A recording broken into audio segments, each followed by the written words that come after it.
Waterloo, la batalla que cambió la configuración de la historia del mundo. Culturizando presenta Crónicas de Ares con Carlos Domínguez. Así como la Segunda Guerra Mundial y su culminación dictó buena parte del orden que rigió al mundo durante el siglo XX y un poco más, la derrota del ejército del Imperio Napoleónico en la batalla de Waterloo en 1815 significó un quiebre significativo en la historia humana. Una nueva distribución del mundo en fronteras y posesiones acompañaba el nacimiento de ideas liberales que terminarían por configurar el nuevo orden hasta la Primera Guerra Mundial. Waterloo, el nombre equivocado de una batalla trascendental para la humanidad. El imperio de Napoleón y su dominio sobre Europa comenzó su declive tras invadir a Rusia y su posterior derrota en el invierno del año 1812. Tras la retirada de esa invasión a Rusia, la conformación de una sexta coalición de naciones para enfrentar a los ejércitos napoleónicos generó una serie de situaciones particulares que fueron disminuyendo el poder del emperador francés para debilitarlo hasta lograr su abdicación. Tras ser derrotado José Napoleón en España, recuerden que este era el hermano de Napoleón Bonaparte que estaba dominando España, con el Tratado de Chaumont del 9 de marzo de 1814, los aliados, que eran Austria, Prusia, Rusia y Gran Bretaña, acordaron mantener esta sexta coalición hasta lograr la derrota definitiva de Napoleón. Cada uno acordó poner 150.000 soldados en el campo en contra de Francia para garantizar la paz europea, una vez que fuera alcanzada, al menos durante 20 años, contra cualquier agresión que pudiera iniciar nuevamente Francia. Este tratado, el Tratado de Chaumont, pedía a Napoleón que dejara todas sus conquistas, revirtiendo hacia Francia a sus fronteras originales, las que tenía previa a la Revolución Francesa, en intercambio para un alto al fuego. Si Napoleón se rehusaba a firmar este tratado, los aliados prometían continuar la guerra hasta acabar con Napoleón. Pues bien, al día siguiente, el 10 de marzo de 1814, ante esta propuesta del Tratado de Chaumont, Napoleón rehusó, acabando su última posibilidad de finalizar sus invasiones o su dominio negociando ante los aliados. Tras la derrota de los ejércitos franceses en la batalla de Leipzig, que ocurrió entre el 16 y el 19 de octubre de 1813, y la ocupación de París tras la batalla ganada por las fuerzas de la Sexta Coalición que tuvo lugar entre el 30 y el 31 de marzo de 1814, es importante destacar que hasta esta batalla ningún ejército extranjero había marchado sobre París en casi 400 años de historia de esta ciudad. Napoleón había avanzado hasta Fontainebleau cuando escuchó que París se había rendido. Esto ante el avance de la Sexta Coalición de países. Enfurecido, quería marchar de nuevo hacia la capital, pero los mariscales ya no lucharían por él, ya no estaban, cerca de él en cuanto a sus ideas y a sus intenciones. Abdicó en favor de su hijo el día 4 de abril de 1814, pero los aliados rechazaron esta designación de su hijo como nuevo emperador de entrada, obligando a Napoleón a abdicar incondicionalmente o de forma total el día 6 de abril. El Tratado de Fontainebleau establecía la renuncia de Napoleón y las condiciones de su exilio a la isla de Elba. Napoleón Bonaparte renunciaba a todos los derechos de soberanía sobre todos los territorios bajo su dominio. Eso establecía el Tratado de Fontainebleau, que era la rendición de Napoleón. Únicamente le seguiría perteneciendo la isla de Elba, a donde iba a ser desterrado, como principado, donde iba a estar con una guardia de 400 voluntarios.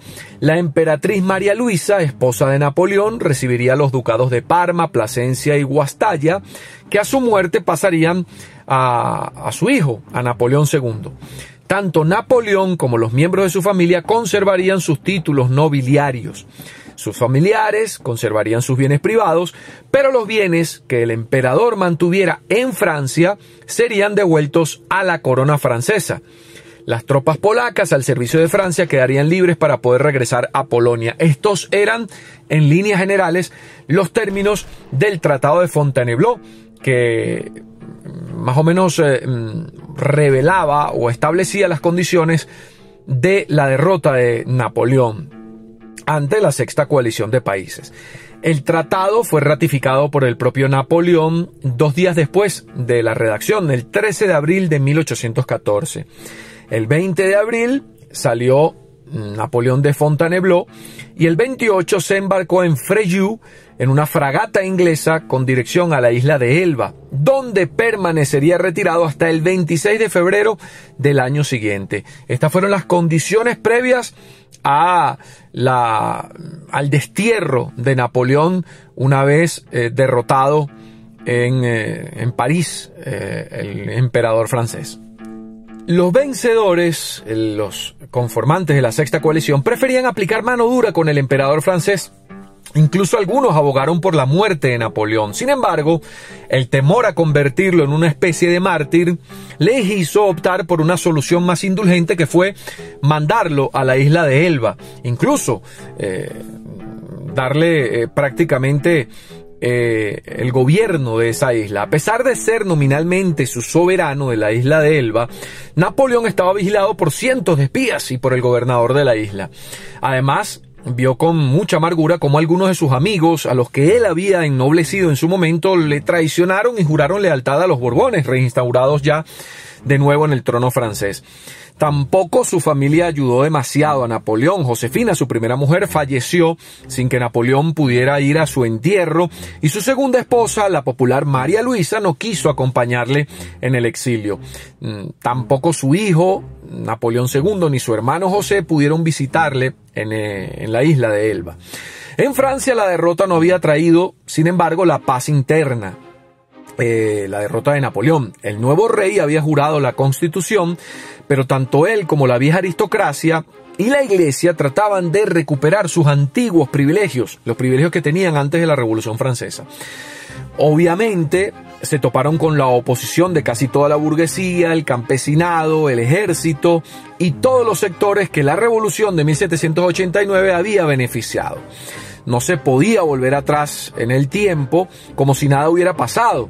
Los enfrentamientos entre facciones políticas cada vez fueron más violentos. Las potencias vencedoras, reunidas en el Congreso de Viena, pretendían decidir el futuro de Europa una vez derrotado Napoleón, pero las tensiones por la hegemonía del continente estaban incrementándose entre ellos. Napoleón recibió todas esas noticias en Elba, y eso le estimuló a preparar su regreso. Los espías, fieles a la monarquía francesa, aconsejaron a Inglaterra que se trasladase a Napoleón a la isla de Santa Elena para evitar su retorno a Francia. Pero ya era demasiado tarde. En febrero, ya él y sus hombres regresaron a Francia, en febrero de 1815. El objetivo de Napoleón era volver a París. El 26 de febrero de 1815, seguido de un pequeño grupo de fieles, se embarcó en un bergantín llamado Inconstant y junto a una flota de 6 navíos emprendió el camino para recuperar su imperio desde Elba. 4 días más tarde desembarcó en la costa francesa y puso rumbo a París para comenzar el que sería su segundo y efímero reinado, conocido como los 100 días. En su ruta hacia la capital, los diversos regimientos de soldados con los que se iba topando Napoleón se iban uniendo al emperador, a su causa, a su marcha a París. Al poco tiempo, el rey de Francia, cuando se enteró de la huida de Napoleón de Elba, proclamó a Napoleón Bonaparte enemigo de la paz mundial y ordenó su inmediata captura. Michel Ney, antiguo general de Napoleón, ahora al servicio del rey de Francia, recibe el encargo de apresar a Napoleón. Sin embargo, cuando ambos se encontraron, Ney y sus 6.000 hombres se unieron a Bonaparte. Recuerden que habían sido Ney y Bonaparte una buena yunta en su intento de tomar a Rusia y de todas esas conquistas que había logrado Napoleón Bonaparte con anterioridad en Europa. En su camino hacia París, el emperador pronuncia discursos en los que promete paz, bienestar y mejoras económicas. Sobre todo lo primero, ¿no? La paz, difícil de cumplir. Ya en marzo de 1815, Napoleón llega a París sin haber disparado solo un tiro. Nada, con mucha paz. Había comenzado así el imperio de los 100 días. El 20 de marzo de 1815, esa misma noche, cuando llega a París tras escapar de Elba, Napoleón nombra a sus ministros, los ministros de estos 100 días. Todos eran viejos conocidos, entre ellos figuraban leales, como muchos que tras su marcha habían jurado fidelidad a Luis XVIII. Pero la urgencia política le hizo ser poco escrupuloso a la hora de seleccionar o efectuar estas designaciones, estos nombramientos. Por su parte, la población aceptó el nuevo imperio, aunque en el sur de Francia, la zona más monárquica, hubo un rechazo a la vuelta de Napoleón. De todos modos, la unanimidad existente en el ejército a la hora de apoyar en bloque a Bonaparte impidió cualquier confrontación civil en aquel momento en Francia. Obviamente, la oposición que iba a expulsar al emperador estaba en el Congreso de Viena, ese congreso que se estaba distribuyendo el nuevo orden europeo. Allí todas las potencias representadas firmaron una declaración de apoyo al rey depuesto por Napoleón. Gran Bretaña, Prusia, Rusia y Austria se aliaron nuevamente para poner en pie de inmediato un ejército de 150.000 hombres, con el objetivo de reinstaurar al emperador francés Luis XVIII en el trono. Nacía ya no la sexta, sino la séptima coalición y declaraba oficialmente la guerra no a Francia, sino a Napoleón Bonaparte. Lo cierto es que Napoleón se encontraba por primera vez en la historia sin ningún estado aliado, por pequeño que fuese. Lo cierto es que estaba solo ante Europa y muchos de sus viejos generales, algunos que se le unieron de nuevo porque otros se negaron a seguirle en esta aventura, sabían que en el fondo les esperaba un desastre. La grave carencia de efectivos obligó a Napoleón a realizar reclutamientos forzosos, algo que la monarquía había abolido y que había sido de hecho su única medida popular.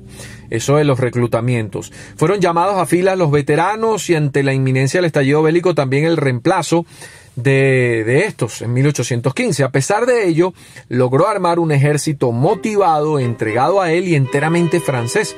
El único problema es que era pequeño para enfrentarse a lo que se le echaba encima. Contaba solamente con 284.000 hombres. Sin embargo, el apoyo al emperador no alcanzaba la práctica unanimidad social como lo había hecho en el pasado. Amplios sectores estaban hartos de tanta guerra y sufrimientos como los métodos dictatoriales de Napoleón, por lo que en los meses de abril y mayo tuvo que esforzarse para atraer a todos los sectores liberales que dudaban de apoyar a Napoleón. Lo intentó apelando a los derechos del hombre y del ciudadano, al tiempo que reclamaba todo el poder para salvar a la República de la amenaza extranjera. El bando aliado, mientras tanto, estaba levantando un contingente de más de 500.000 de hombres. El plan era invadir Francia por varios puntos a la vez, como ya se había hecho el año anterior, cuando lograron derrocar a Napoleón. Los austríacos se tomaron la movilización con calma, los rusos, dada la distancia, acuartelaron sus fuerzas en Alemania a la espera de los acontecimientos. Los que más prisa se dan son los ingleses y los prusianos. Así Arthur Wellesley, el duque de Wellington, hace su entrada en Bruselas en abril al mando de un pequeño contingente, pero pronto crecerá hasta sumar unos 110.000 hombres. Lo forman unos 30.000 belgas y holandeses y el resto son británicos y alemanes. Desde Prusia parte el mariscal von Blücher al mando de 130.000 soldados con el fin de unirse a Wellington e invadir juntos a Francia desde Bélgica. En total supondrán una fuerza de maniobra de unos 210.000 efectivos, junto con más de 500 cañones. La calidad de las fuerzas es muy buena en cuanto al equipamiento, pero diversa en entrenamiento, ya que coexistían muchas unidades novatas con otras de gran experiencia. Según explica el autor John Keegan en El rostro de la batalla, su libro, Leemos textual: mientras Napoleón trataba de reconstruir la Grande Armée, el gran ejército, gran parte del cual había sido desmovilizado durante la restauración, los aliados dispusieron 4 ejércitos en las fronteras este y noroeste de Francia. Un ejército austríaco de 200.000 hombres debía penetrar en Francia a través de los territorios de Alsacia y Lorena, y sería seguido por un ejército ruso de unos 150.000. Un ejército prusiano de unos 100.000 hombres debía marchar hacia el sur de Bélgica, y un ejército anglo-holandés formado en torno a un núcleo británico, ya que se encontraba en los Países Bajos, tenía que concentrarse en el norte. El plan era que una vez desplegados entrasen simultáneamente en Francia. Eso dice John Keegan. También continúa Keegan citando textualmente. Dice que Napoleón tuvo que elegir entre 2 estrategias. Vamos textualmente: una estrategia de desgaste, defensiva y dilatoria que, si durase lo suficiente, podría hacer que los aliados aceptasen la paz para eludir una amarga frustración, o una ofensiva contra los ejércitos británico y prusiano que se estaban juntando en Bélgica, y que si tenía éxito podía disuadir a los austríacos y a los rusos de arriesgarse una derrota posterior. Dada su inclinación natural por el ataque, y dado que los ejércitos británicos y prusianos solo eran algo superiores en número, se dedicó por la segunda. Esta, por otra parte, tenía sobre la primera el atractivo añadido de que evitaba una segunda invasión extranjera del territorio nacional en 18 meses. Para evitar que los espías extranjeros se den cuenta de la partida del ejército napoleónico, ordenó el cierre absoluto de todas las fronteras y los puertos, así como el bloqueo del correo. Además, la salida de sus fuerzas, de sus acuartelamientos, lo hizo de madrugada, mientras son relevadas sigilosamente por milicianos de la Guardia Nacional, para evitar que el vacío repentino de tropas pueda alertar a la población. Es decir, tratar de que la población no se diera cuenta que ya las tropas habían sido movilizadas. El 12 de junio Napoleón emprendió la marcha hacia la frontera belga, y 2 días después, día 14 de junio, todo el ejército llegó hasta allí sin que el enemigo se haya dado cuenta. El despliegue inicial para Napoleón tuvo éxito. Al amanecer del día 15 de junio, el ejército de Napoleón se adentró en Bélgica. El plan era introducirse entre los ejércitos aliados, entre el inglés y el prusiano, cortar las comunicaciones entre ambos y atacar al que conviniese más mientras se mantenía alejado al otro. Era esta la forma, el modo de que su superioridad quedara anulada en cuanto a números, cualquiera de estos 2 ejércitos. A las 8 de la mañana se produjeron los primeros combates. Los franceses chocaron con unidades prusianas que reciben órdenes de retrasar en lo posible la invasión. A primera hora de la tarde, los franceses habían logrado ocupar varias poblaciones y comenzaron a dirigirse a Bruselas. El comienzo del ataque del ejército napoleónico fue bastante positivo cuando decidió él tomar la iniciativa, y antes de ser atacado por las tropas de la séptima coalición, él las atacó. Para ser exactos, la batalla no tuvo lugar en la ciudad de Waterloo exactamente, sino en sus alrededores. Se libró unas 3 millas al sur de la ciudad de Waterloo, en las aldeas de Braine-l'Alleud y Plancenoit. De hecho, los franceses se refirieron en esos tiempos a esta batalla como la batalla de Mont-Saint-Jean. El error se debió a que el duque de Wellington estableció su cuartel general en la famosa región, y ambos conceptos quedaron íntimamente ligados. El duque de Wellington había erigido su cuartel general en esa región, y para el 18 de junio colocó sus tropas cerrando el paso hacia Bruselas. Los historiadores suelen dividir la contienda, la batalla, en 5 fases, de las cuales una sola fue positiva para los ejércitos napoleónicos. Una vez ubicados, el emperador francés trató de impactar con su táctica a través de los cañones, los fuertes cañones que disponía en ese caso el ejército francés. Aunque ese día, algo típico de Bélgica, el mal tiempo complicó los planes de Napoleón. Como había llovido y todo el campo estaba lleno de barro, Napoleón no pudo hacer los desplazamientos que siempre hacía con la artillería para atacar al enemigo. Lo mismo pasó con la en este caso con la caballería, que requiere de un terreno llano para ser empleado. Por el otro lado, el duque de Wellington puso las mejores tropas que tenía en los puntos que él consideraba claves para defender la posición. Lo que llamaban las foot guards, veteranos expertos del ejército inglés que resultaron infalibles y sostuvieron su posición. Bonaparte no ordenó la persecución de los prusianos, el ejército prusiano se fue retirando, a quienes había dominado a pesar de la sugerencia de los subordinados, y decide permanecer estáticamente en Ligny.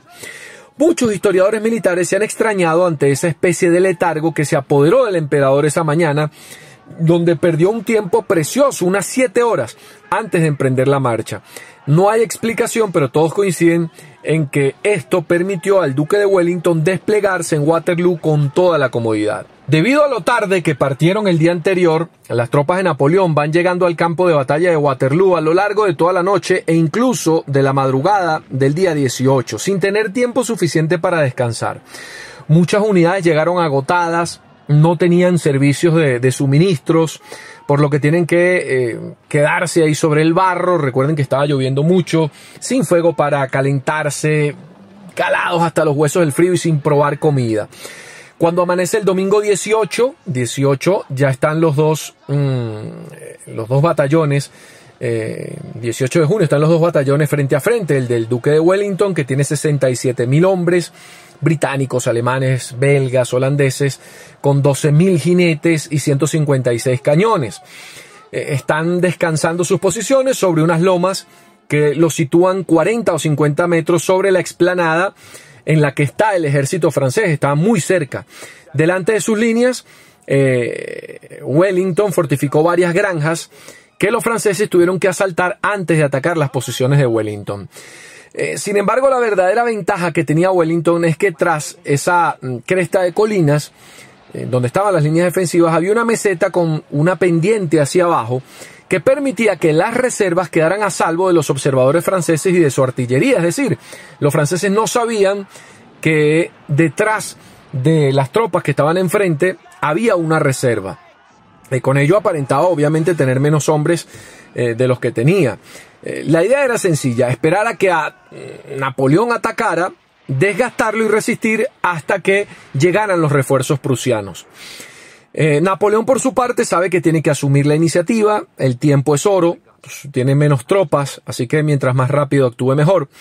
El no atacar es dar tiempo a sumar más fuerzas enemigas, aunque está seguro, cosa que terminó siendo equivocada, de que los prusianos no podían entrar en la batalla tras haber caído ante el ejército de Napoleón 2 días antes. Y desconocía Napoleón lo cerca que estaban los prusianos del mismo ejército de Wellington.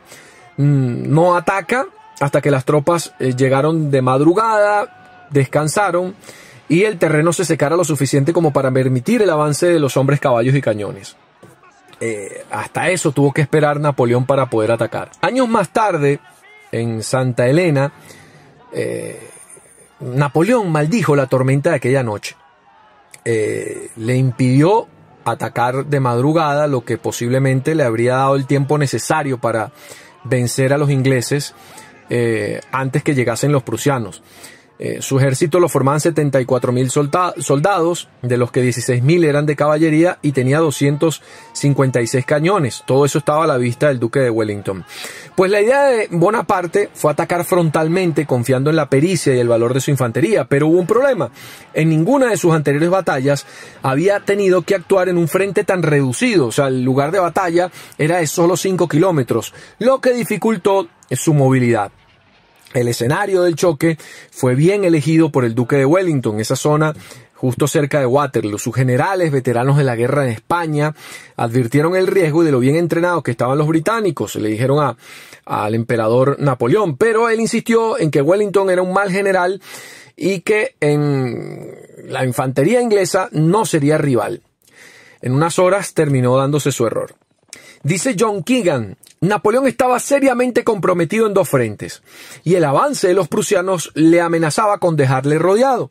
Solo le quedaba un grupo de soldados para romper el cerco que se cerraba y recuperar la ventaja. Este grupo era la infantería de la Guardia Imperial. Alrededor de las 7 dejó su posición en la retaguardia y subió por una colina situada justo al este de Hougoumont. Los batallones británicos que estaban en lo alto dispararon andanadas al frente y a los flancos. El tiro al flanco de 52 grados de infantería ligera fue especialmente mortífero e inesperado. Pudo verse con sorpresa cómo la guardia se daba vuelta y desaparecía entre el humo del que había surgido. La batalla de Waterloo casi había terminado. Los prusianos aún se encontraban en combate con los franceses en el flanco este y Napoleón había sido vencido. Es decir, Napoleón se enfrenta a las tropas del duque de Wellington sin haber llegado los prusianos y ya era derrotado Napoleón ahí. En esa batalla murieron más de 38,000 soldados por el lado francés y otros 24,000 del lado de la séptima coalición. El 1 de julio el mariscal prusiano Gerhard von Blücher ocupó Versalles y el día 8 de julio restaura la corona de Luis XVIII. 2 días más tarde Napoleón aceptó la derrota y el 26 de julio es desterrado ahora a la isla de Santa Helena, situada, a diferencia que la isla de Elba, en la mitad del Océano Atlántico. Una vez que terminó la batalla de Waterloo, Napoleón regresó a París, donde fue obligado a abdicar el 22 de junio de 1815.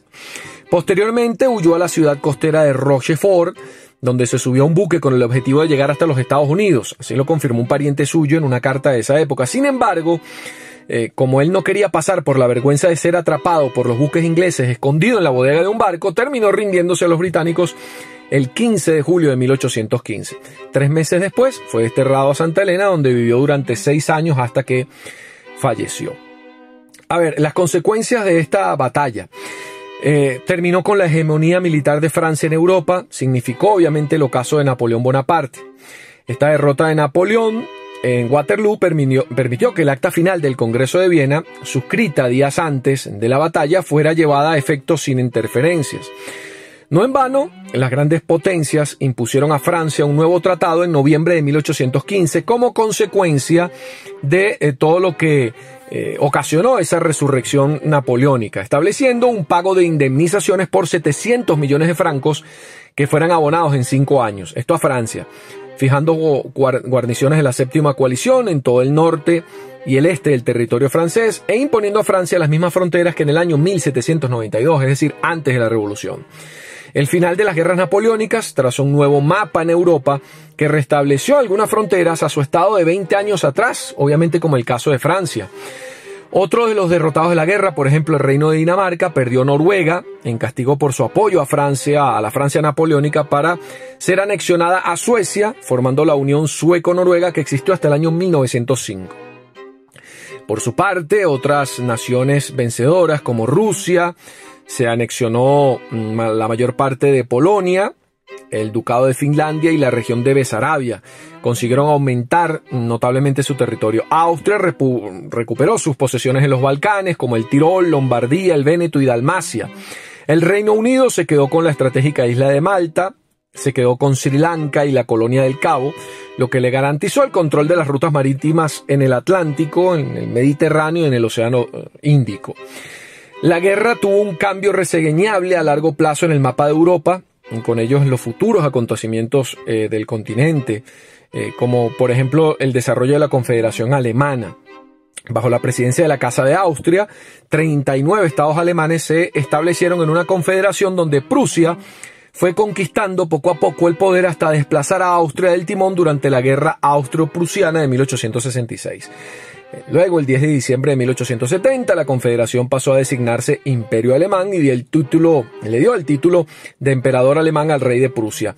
Tras el Congreso y la derrota definitiva de Napoleón, todo esto son consecuencias de la batalla de Waterloo. España no obtuvo ninguna ganancia territorial ni apoyos para reconquistar sus territorios perdidos en América, puesto que Gran Bretaña, el Reino Unido, beneficiaria comercial de los problemas españoles en América, rehusaba apoyar los costosos planes de Fernando VII.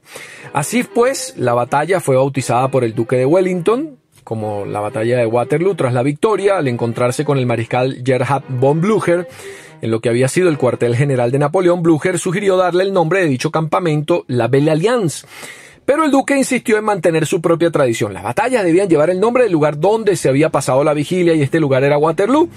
Los franceses utilizaron en un principio el apelativo de Mont Saint-Jean para referirse a la batalla, como lo decíamos antes. Finalmente, el hecho de que Waterloo fuese más pronunciable para los anglosajones y la hegemonía política británica posterior determinaron que ese fuera el nombre con el que ha pasado a la posteridad esta batalla, que significó la caída del Imperio Napoleónico y la reestructuración y la reconformación de todo el continente europeo y el mundo. Esto es Crónicas de Ares. Culturizando presentó Crónicas de Ares con Carlos Domínguez, una producción de culturizando.com.